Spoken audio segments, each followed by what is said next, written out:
Maqaa Abbaa, kan Ilmaa, kan Hafuura Qulqulluu, Waaqa tokkoo. Ameen. Dhiifamaa fi tolummaa isaa nuuf baay'isee Waaqayyo Abbaan keenyaa akka baay'ina cubbuu keenyaa osoo hin taane akka tolummaa fi dhiifama isaatti eegee tiksee hanga sa'a kanaatti kan nu ga'e qulqulluu kan ta'e maqaan isaa guddaa kan galatoomee fi kan ulfaate nuuf haa ta'u.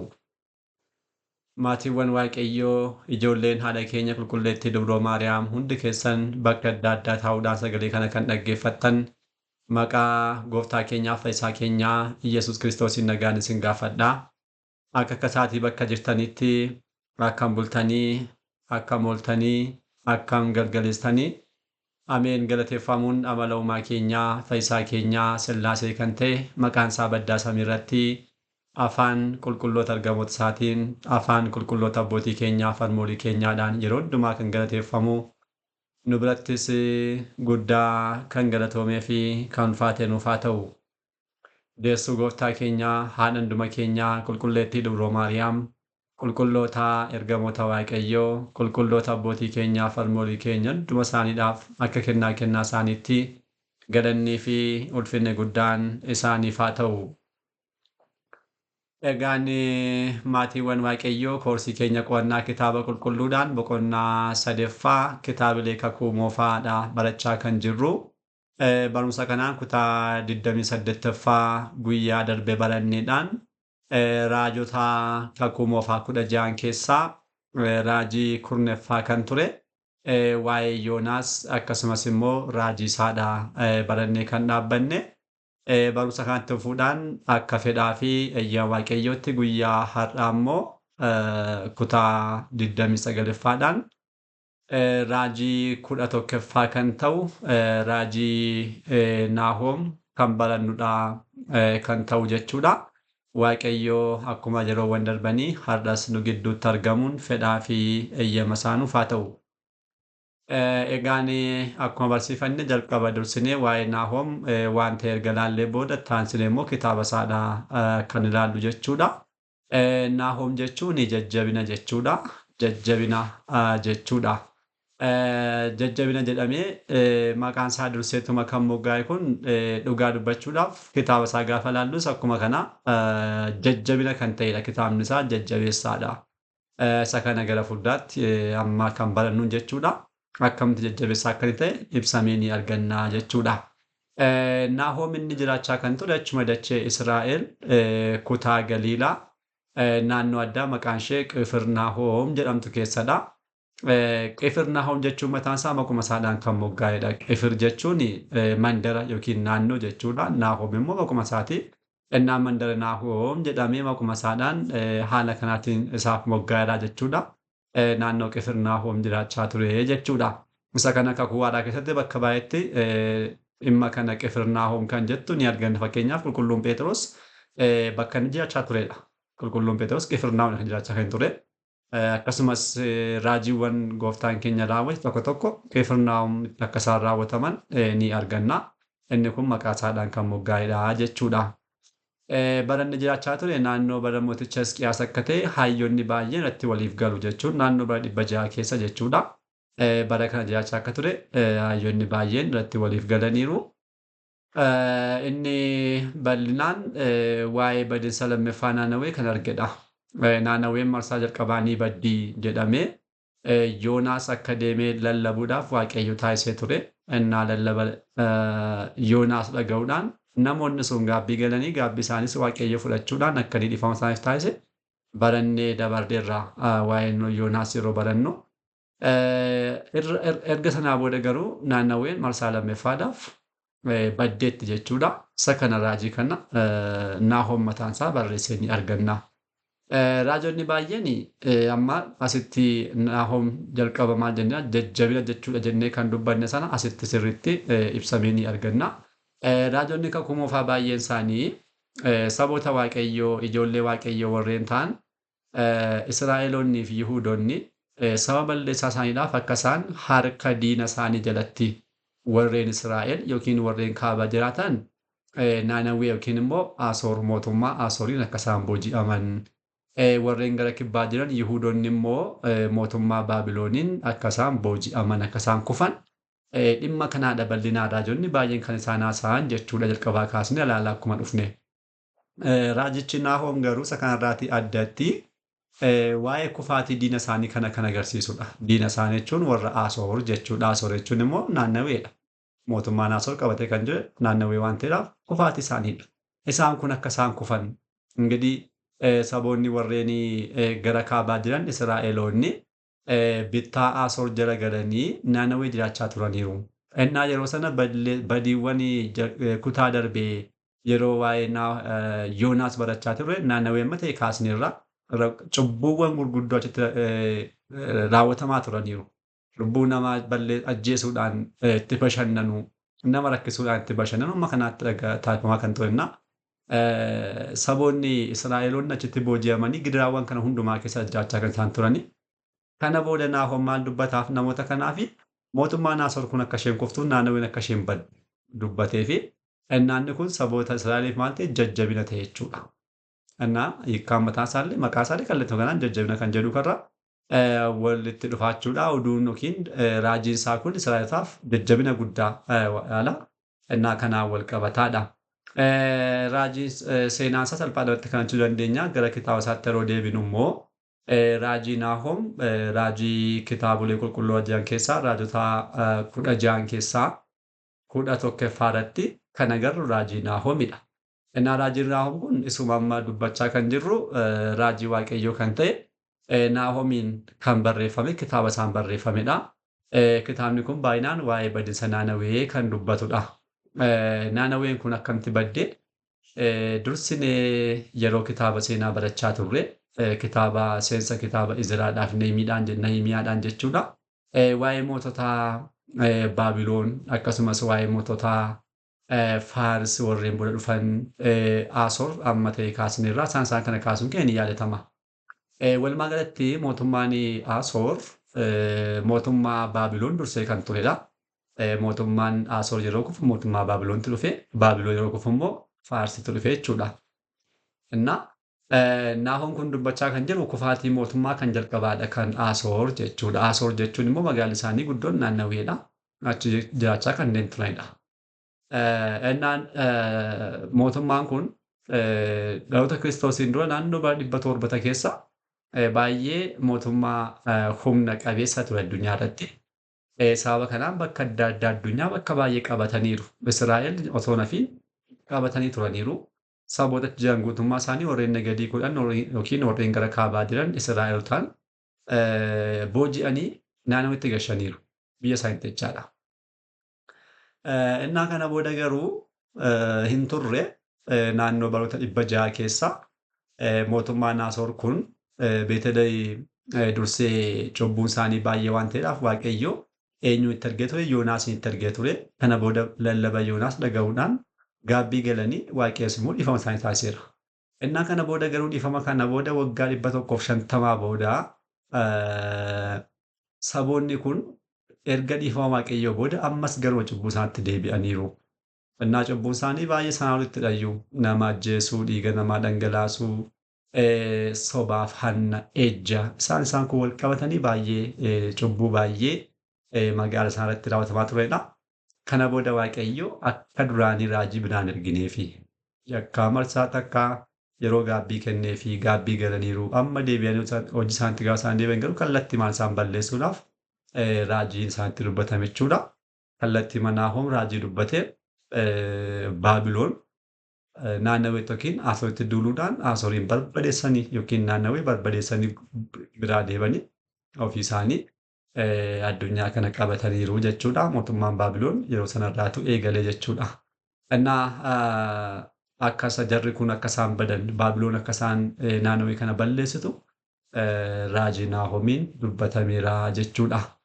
Qabiyyeen isaa guutummaan isaa tokko waa'ee kufaatii naannawee kana ni dubbata. Kan biraa immoo dhiifama Waaqayyoo dubbata. Waaqayyo abbaa dhiifamaa ta'uusaa murtiin isaas immoo callifamee kan kennamu osoo hin taane abbaa murtii dhugaa akka ta'e murtii isaa kan laatus immoo sirrii kallattii ta'eedhaan ta'uusaa ni argannaa jechuudha. Kitaabni kun walii galatti boqonnaawwan 3 kan inni qabu. Boqonnaa 3 qaba. Boqonnaawwan kana bakka 3tti qoodnee boqonnaawwan 3 ilaaluu ni dandeenya. Kan jalqabaa boqonnaan 1ffaa Waaqayyoo Waaqa murteessu ta'uu isaati. Waaqayyo murteessa. Kallattii adda addaatiin iyyuu wanti barbaadamee haa raawwatu dhiifamni Waaqayyoo guddaa haa ta'u malee Waaqayyoon murteessa. Garuu namoonni baay'een yeroo baay'ee waa'ee dhiifama Waaqayyoo qofadha kan dhaggeeffannu. Waaqayyo abbaa dhiifamaatii, abbaa jaalalaatii, waaqa araaraatii jenna. Akkuma kanaa Waaqayyo ammas maalidhaa? Abbaa murtiidhas. Gama tokkoon kan jiru amala Waaqayyo qofa qo'achuudhaan kan biraa dhiisuun namoota baay'eedhaaf baay'ee keenyaaf amaladha. Garuu kun sirrii miti.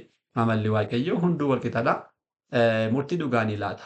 Inni akka inni murteessu Waaqayyo hin murteessa. Hunduma keenyaaf iyyuu isaan sana osoo hin taane hunduma keenyaaf guyyaa har'aas haa ta'u boodas yeroo dhufaatii lammaffaa jechuudha. Waaqayyo murtii dhugaa laata. Warreen isa barbaadanii jireenya baraa barbaadanuudhaan kallattii sirrii warreen qabatan akkuma barbaadummaa isaanii, akkuma hawwii isaanii, akkuma fedha isaanii sana ni argatu. Warreen hin barbaanne jechuudhaan sana dhiisan immoo lakkii ana abbaa dhiifama waan ta'eedhaa fi abbaa jaalala waan ta'eedhaaf achi hin galtan hin jedhu Waaqayyo. Maaliif namni kan filate kallattii sanaan murtii kenna jechuudha. Innaa murtii hin murteessaa. Kana kitaabni qulqulluun bakka baay'eetti ni dubbata. Murtii Waaqayyoo namni yaadachuu qaba jechuudha. Naannoo baay'een keenya garuu kana waanta dagannuudhaaf Waaqayyo akka murteessu ni dagannaa jechuudha. Abbaa dhiifamaa ta'uunsaa murtii Waaqayyoo hin hambisu. Dhiifamni isaa ni baay'ata malee dhiifama kana warreen hin barbaanneedhaaf murtaa'a jechuudha. Innaa jalqabas Naanaweedhaaf ni obsee yeroo gaabbii kenneefi gaabbii galanii kana booda ussa kan hundumaa booda akka murtii laatu dubbatame murtiin isaa hin ga'ee itti murtaa'eera jechuudha. Innaa murtiin Naannaweetti murtaa'eera. Naannaween likka akkuma ololof qabde jechuudha. Na argina argamuma jettamuma kanaa deebite bakka sanaa dhibamteetti jechuudha ba'uunis.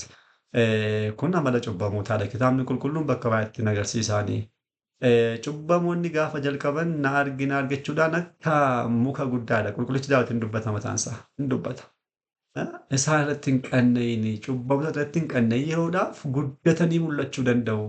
ግን ብመለስ አጣሁት yeroon deebi'u garuu nan dhabe bakka sanatti hin argaman gaafa deebi'aman mun jiran achi jechuun maal jechuudha yeroodhaaf akkuma abaaboo ji'a kanaa jechuudha ni mul'atu guddaa fakkaatu garuu booda akkuma kanaa deebi'anii bakka sana immoo ni dhibu innaa cubbamootni amala kanaa ni qabaatu jechuudha Naanawee yeroodhaaf hamma kanaatti addunyaa irratti hundumtuu kan isheedhaaf bitamu taateetti booda garuu bakka sanaa dhibamteetti jechuudha. Innaa Waaqayyo abbaa murtii ta'uusaa kanaan nutti agarsiiseera. Cubbamoonnis akkuma kanaadha jechuudha. Kitaaba har'aa kan barannu ba'uunis inni guddaan kanadha. Inni guddaan kanadha. Guyyaa har'aas haa ta'u baay'ooliin kallattii adda addaa amantaadhaan jiraachuudhaan cubbuu adda addaa raawwachuudhaan gammachuutti fokkaatee wanta baay'ee gochuudhaan har'a wanta jiran yoo fokkaatan iyyuu namoonni kun ammuma guyyaa irraa mul'atan kana boorimmoo badoo jechuudha deebanii. Itti iyyuu maal jala garuu kitaabni gara fuudhaatti kan barannu mul'anni Yohaannis waa'ee kanaadhaaf ni dubbatamu kaan warreen taraa namootaan isaati. Addunyaa toreen humna qaban mootonni mataan isaanii guyyaadhaan nu argaachuudhaan cubbuudhaan Waaqayyoon gaddisaa warreen jaatan guyyaa tokko garuu tulluudhaan duratti jigii si jala dhokannaa amma jechuutti hin ga'u. Hin ga'unnaa amalli cubbamootaa akkuma kanaati. Akkuma kanaati ni badoo jechuudha. Boqonnaa lammaffaatti waa'ee badinsa Naanawee odeessa Naanaween dhuguma beekaa hin baddi kana booda jechuudha. Badinsi ishee ni dhufa hin baddi. Ingirii kan badu ilaalaa magaala tokko jechuun namoonni jiraatan qofta jechuudha. Yeroo sanatti namoonni naannoo 120,020 magaala kana keessa qofaan jiraatan jechaadha. Amma kanaatti takkaatti hin baddi. Innaa badinsa ishee kanaadhaaf kitaabni qulqulluun dubbiseera jechuudha. Badinsi Naanawee bergis ishee dursees waan namni baay'een raawwatamaniiru badinsa baay'ee waa tokkorraa barachuu dhiisu. Guyyaarraa akkuma kanaa baduu sanaaf nama geessa. Dursee Naanawee dursee warreen badan irraa ta'etu Naanaween badde ta'etu amma kanaadhaaf kan geessu hin jiru ture. Innaa barannoo fakkeenyaaf addunyaan guutummaan badeera. As siqnee ilaalle immoo bara Loot Sodoomiif Gomoraa magaalonni 5 dabalatan jechaadha. Guutummaa isaanii magaalli 5 badaniiru. Innaa Naanaween seenaa kana beekuu danda'u garuu kanarraa barachuu hin dandeenye. Hin bannan fakkaatu jechuudha. Ba'uun isaan kun nuufis kan barreeffamanidha. Cubbuudhaan kan deddeebinoote hin hafu jechaadha hunduma keenyaadhaaf tarii biyyi baduu dhiisuu dandeessi. Garuu kan bara baraadha jechuudha. Jireenyi keenya baduu danda'a jechuudha. Innaa waa tokko kan darbe irraati barachuun jireenyaaf nama geessa.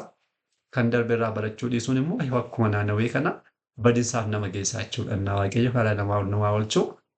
Kana baduu isheedhaaf dubbatameen baddee.